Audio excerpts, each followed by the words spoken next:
Hey guys, Chuck here at Happy Face Holdem. Thanks for being here. Thanks for helping the channel grow so big. I could have never imagined that we'd reach the numbers we're at today. Couldn't have done it without you, so thank you very much. Hey, I need your help. I want to take my Happy Face guy, this guy, and I want to animate him, and I want him to be shuffling chips and throwing a little wink out. But I also want to put him on some merchandise, and I want to share with you all. So if you have a talent like that, if you can produce something like that, and you want to help this guy out, we'd greatly appreciate it. So look me up on Instagram, send me a direct message, let me know what you got, let's talk. I really appreciate it, guys. But it's time to bring this community together with something in common, and I want to put out some merchandise. So thanks guys for being here. Let's get right into the video. Hey guys, I'm Chuck. Welcome back to another episode of Happy Face Holdem. These are my fancy Charlie cards. These right here, what I like to call my Charlie chips. We like more of these at the end of every session than we started with. And why do I call this Happy Face Holdem? Well, we have Happy Face mode right into the side of the hill in the town I live in. Welcome to vlog number 40, going further south.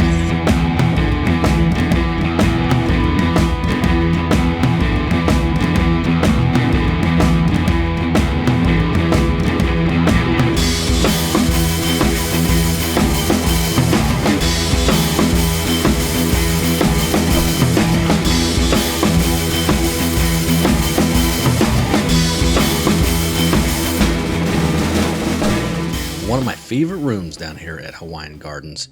We sit down in the 5-5, $600 cap we buy in for the max, and waste no time.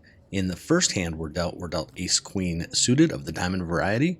We open it to 20, we get 2 callers, and we get a 4-jack-7 flop.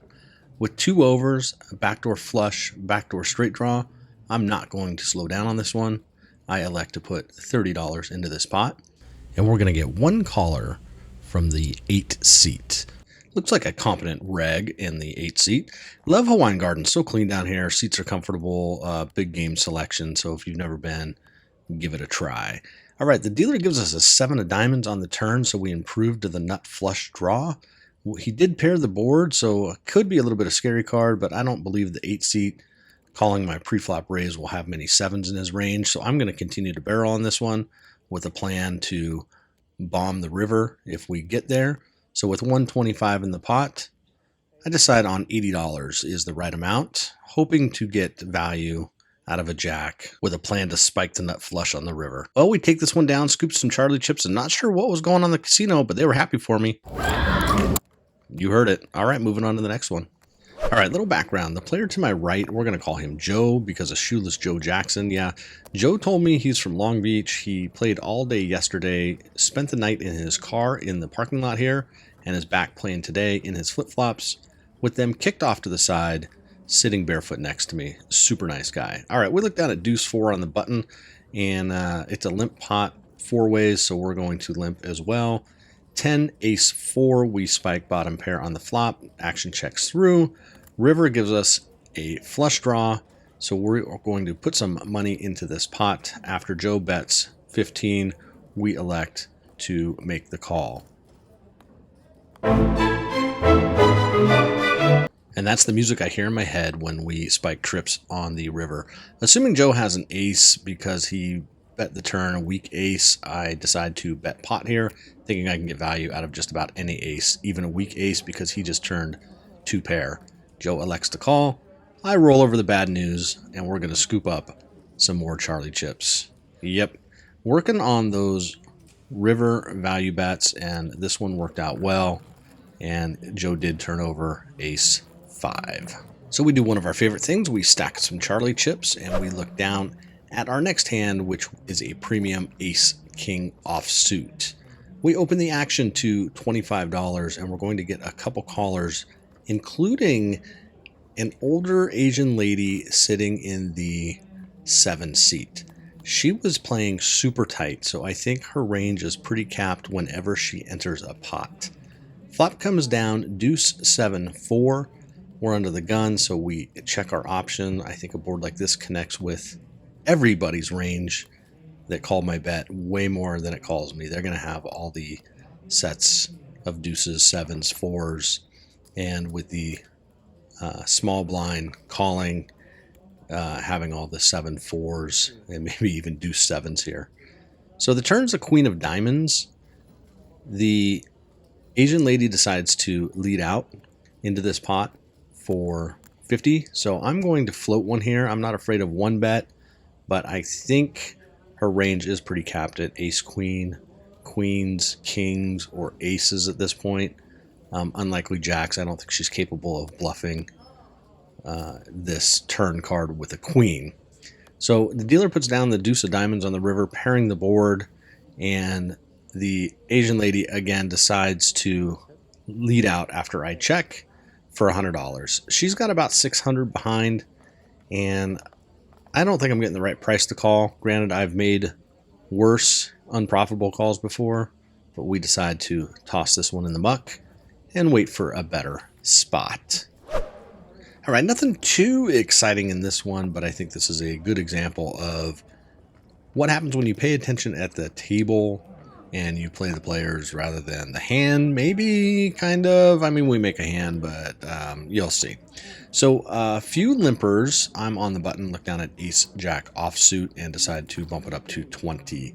You can see the small blind's going to call, under the gun's going to make the call, and we get a player down off to the right who's going to make the call as well. Nope, Shoeless Joe is not in this one, but we tangle with him one more time later in the night. All right, flop 6 queen deuce with 2 hearts. We have 1 over, backdoor straight draw. Yeah, we got nothing, so we decide to check our option. The turn is the ace of clubs. Now, I got to tell you, I really do not like ace jack. I have been in many big pots with ace jack, and I have been second or third best against ace king and ace queen. Now, granted, there wasn't any 3-bet action, and I was the first one to open the pot, so it's hard to put any of my opponents on an ace. So I decided to bet large here, 75 into 100. I'm happy to take it down at this point. We turned a backdoor flush draw, so there's 2 flush draws on the board. So, you know, if I can just take this pot down now, I am quite content to do so. But as you can see, that's not going to happen. Asian lady to our left is in, and confident player to the right is also in on this one. So, you know, with Asian lady in, I'm a little concerned about a bigger ace, but I guess it's quite possible. You know, king, queen of hearts is a definite holding here, or queen, jack, something with a flush draw, I think is a definite holding here from one of these players. River spikes the 10, so the obvious flush draws both miss, but king, jack does get there. You know, king jack calling a turn bet definitely could be in one of my opponent's range, but I think they would have let out since I've been driving the betting action on the turn. I think somebody would have let out into me. I don't know that they would have wanted the opportunity for this to go check, check. So when it gets to me, this is when I decide to bomb this pot for $200. Again, happy if everybody folds and we can take it down. No need to target anything at this point. I just want to win these Charlie chips. And in fact, we do. We scoop another pot, we stack some Charlie chips. It's one of our favorite things to do.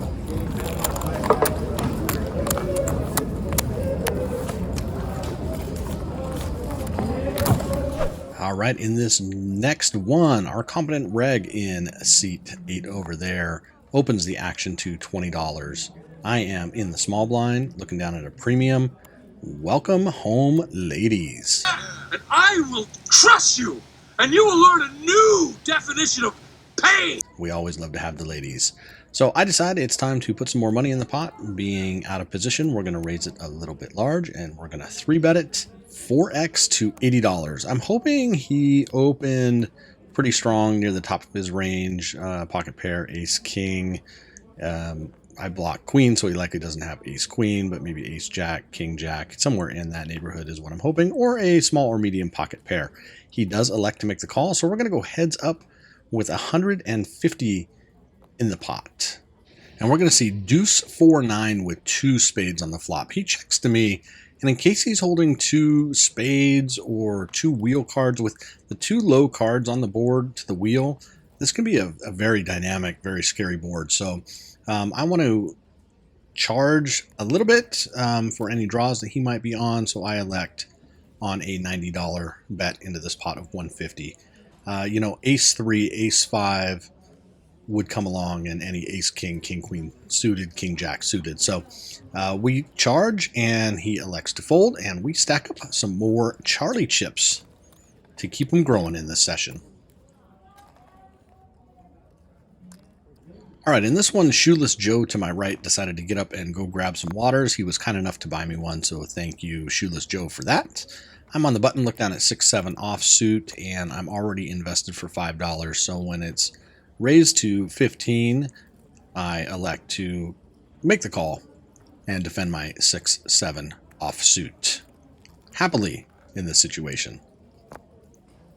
All right, so we're going 4 ways to a flop with 60 in the middle, and that comes down Jack 7-5 monotone, all diamonds. All right, so what do we have here? We have a middle pair, we have a flush draw, a baby flush draw, and we have a backdoor straight flush draw. A middle position player leads out for 15, so I decide to call. Player to my left calls, and another player calls. So we are 4 ways going to the turn, and we're going to have 135 in this pot. And the turn comes down the 3 of spades. Really shouldn't change anything. Some straight draws get in there, but you know, with a pre-flop raise, there shouldn't be any of those like 4-6 in anybody's range. I guess suited 4-6 hearts, but they probably wouldn't continue on the monotone flop with all diamonds. So when the river comes down the 10 of spades, nobody seemed very interested in this pot except on the flop. You know, maybe a ace of diamond holding continued, and possibly some other flush draws that never got there. So the action checks through on the river. I turn over the winner with my pocket 7s. Let's stack up some Charlie chips.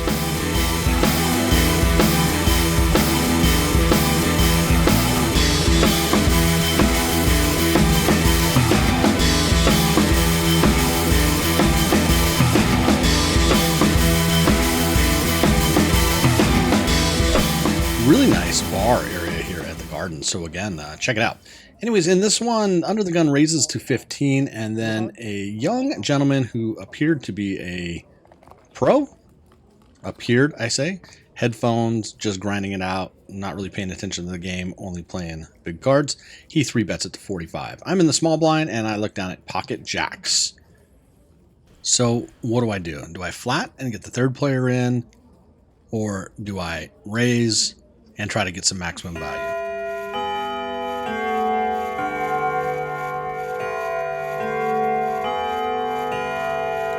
Well, there comes that time in every game when the bells go off, the first 4 bet of the game, happy to take down the dead money in the middle. They all fold, and we stack up some Charlie chips. All right, last hand we're going to take a look at. Shoeless Joe has returned to the game after getting us some waters. Thanks again, Shoeless Joe. Appreciate it, buddy. I'm king 4 suited from the small blind. Flop comes down king 9-3. The action's going to check through. Hey, small blind, I'm not going to lead out into 4 players here, so I'm going to be in check call mode. Turn comes down the 3 of hearts, so now we have 2 pair, but with a weak kicker. So on the end, the 4 spades, you know, earlier, Shoeless Joe, you called me light. I'm going to try it again here. So I put out about a pot-sized bet, hoping to make it look like a bluff.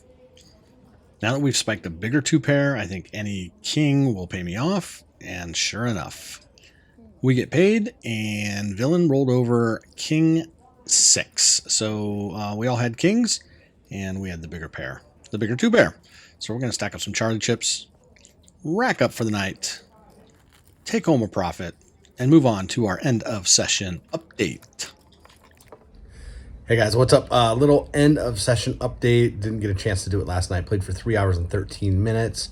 Was hoping to do a little bit of a grind, but you know, it's so late it gets tired. I get tired. So, anyways, in the game for 6, out for 11.25. So a 5.25 profit works out to 163 an hour, or about 32 point something big blinds an hour. I'll put all the numbers right here for you as I normally do.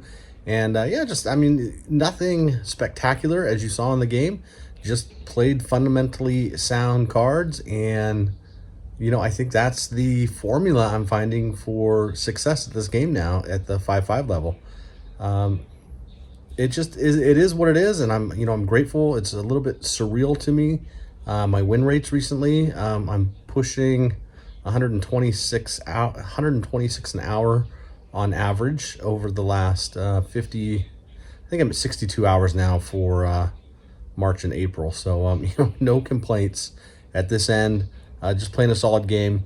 Some things I'm working on value betting the river, a little bit larger flop bets, and betting and raising draws. So those are some of the little minor tweaks that I want to work on in my game. But you know, I really had to do just a complete overhaul early in the year to my game because it wasn't working. So now it is, and I'm happy with it, and I just want to start refining my game from here. So anyways, I appreciate you guys being here for the journey.